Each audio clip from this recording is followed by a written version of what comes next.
आप सभी का खैर मकदम है तेज न्यूज़ पर। एआईएमआईएम लीडर माजिद हुसैन वापस आए पुराने शहर हैदराबाद और पुलिस के जुल्म के खिलाफ माजिद हुसैन ने आवाज़ उठाई। कल देर रात आसिफ नगर पुलिस कांस्टेबल भैरवनाथ ने अंबा टाकीज मेहदीपट्टनम के पास एक नौजवान पर लाठी का इस्तेमाल करते हुए उसका हाथ तोड़ दिया और उसे जख्मी कर दिया, जिस पर जनाब माजिद हुसैन ने आसिफ नगर एसीपी से नुमाइंदगी करते हुए भैरवनाथ के खिलाफ एक्शन लेने का मुतालबा किए। आइए सुनते मज़ीद तफसीलात माजिद हुसैन की ज़ुबानी। हर अहम खबर से बाखबर रहने तेज़ न्यूज़ को यूट्यूब पर सब्सक्राइब करें। ब्यूरो रिपोर्ट तेज़ न्यूज़। कल रात में करीबन 11:30 बजे के वक्त पे अंबा टाकीज़ के सामने कुछ नौजवान वहाँ पर ठहरे हुए थे। तो वहाँ पे जो लोकल पीएस लगता है आसिफ नगर पे पीएस, वहाँ का एक कांस्टेबल है भैरवनाथ बोल के, वो वहाँ पर आया और ये बच्चों को वहाँ से हटने के लिए कहा। और जब ये बच्चे हट रहे थे तो उसने सख्ती वहाँ पे इस्तेमाल की और ये वो बच्चों से गाली गलौज करना शुरू की। और जो बच्चों ने ये कहा कि आपके बोलने पे जब हम जा रहे हैं तो आप गाली क्यों दे रहे हैं।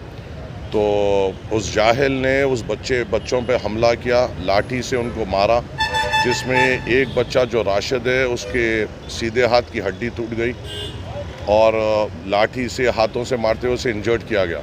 रात में उनके घर वालों ने उन्हें उस्मानिया हॉस्पिटल को लेके गया और वहाँ पे ये बताया गया कि उस हड्डी को सीधी करने के लिए उनको ऑपरेशन करना भी पड़ेगा और बड़ी सीवियर इंजरी है। वही मसले को लेकर आज सदर मजलिस के हुक्म पर हम लोग और जाफर हुसैन मिराज साहब को बताते हुए हम लोग यहाँ पर आए और एसीपी आसिफ नगर से हमने इसकी नुमाइंदगी की और हमने ये कहा कि जो कंसर्न कांस्टेबल है उसके ऊपर सख्त से सख्त एक्शन लेना होगा और उसे इमीडिएट तौर पे हटाना होगा, क्योंकि ये वाक़या उसका पहला वाक़या नहीं है। लॉकडाउन में भी एक कपल के ऊपर उसने ऐसी जुल्म किया था और एक आदमी पे उसने हाथ उठाया था जो राशन लेने बाहर निकले थे। उसके बाद भी एक साबिर नगर में एक डब्बे वालों के ऊपर भी उसने ऐसी ही जुल्म किया था।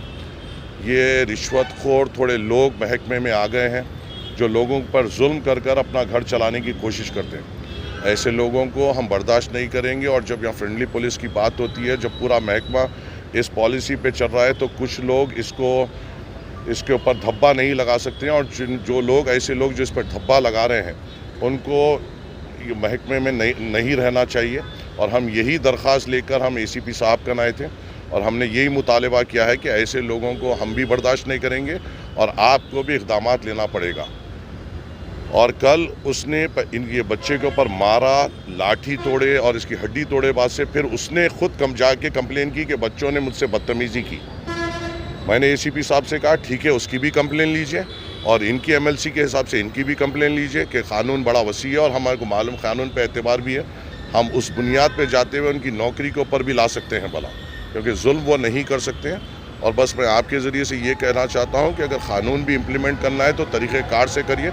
किसी को ये हक़ नहीं है कि लठ इस्तेमाल कर सके या हाथ इस्तेमाल कर सके। इस चीज़ का एहतियात करिए और आवाम से खुलूस और मोहब्बत के साथ अपनी बात रखते हुए अपने लीगल तरीक़े को मनवाने की कोशिश करिए, ना कि ज़ोर ज़बरदस्ती से।